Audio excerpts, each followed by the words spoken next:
நம்ம எல்லாத்துக்கும் தெரியும். நேத்து கூட ஒரு நண்பர் இடத்துல பேசிக் கொண்டிருக்கும் அவர் சொன்னாரு, மக்கா இமாம் அப்படின்னாலே சுதேசி இமாம் தான். எல்லாத்துக்கும் தெரியும். 1980களிலே தெரியும் எல்லாத்துக்கும் இல்லையா? கிட்டத்தட்ட 25 ஆண்டுகள் 30 ஆண்டுகளுக்கு மேலாக தொடர்ச்சியாக மக்கமா நகரிலே புனித ஹரம் ஷரீஃபிலே இமாமாக பணியாற்றி கொண்டிருக்கிறார். இன்னைக்கு அவர் இமாம் மட்டும் இல்ல, அங்க இருக்கக்கூடிய மினிஸ்டர், அங்க இருக்கக்கூடிய எக்ஸ்டென்ஷன் அந்த பொறுப்பினுடைய முக்கிய தலைவர் அவர்.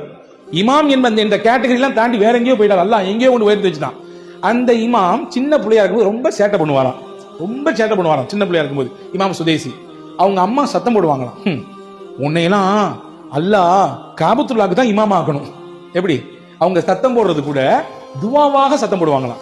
உன்னையெல்லாம் அல்லாஹு தஆலா காபால கொண்டு போய் இமாமா வைக்கட்டும், உன்னையெல்லாம் அல்லாஹ் காபால இமாமா ஆக்கட்டும். இப்படி சொல்லி சொல்லிதான் அந்த தாய் அந்த பிள்ளையை திட்டவும் கூட செய்திருக்கிறார். எப்பவோ ஒரு தடவை செய்த துவாவை அல்லாஹ் கபூல் செய்து விட்டான் போல் தெரிகிறது.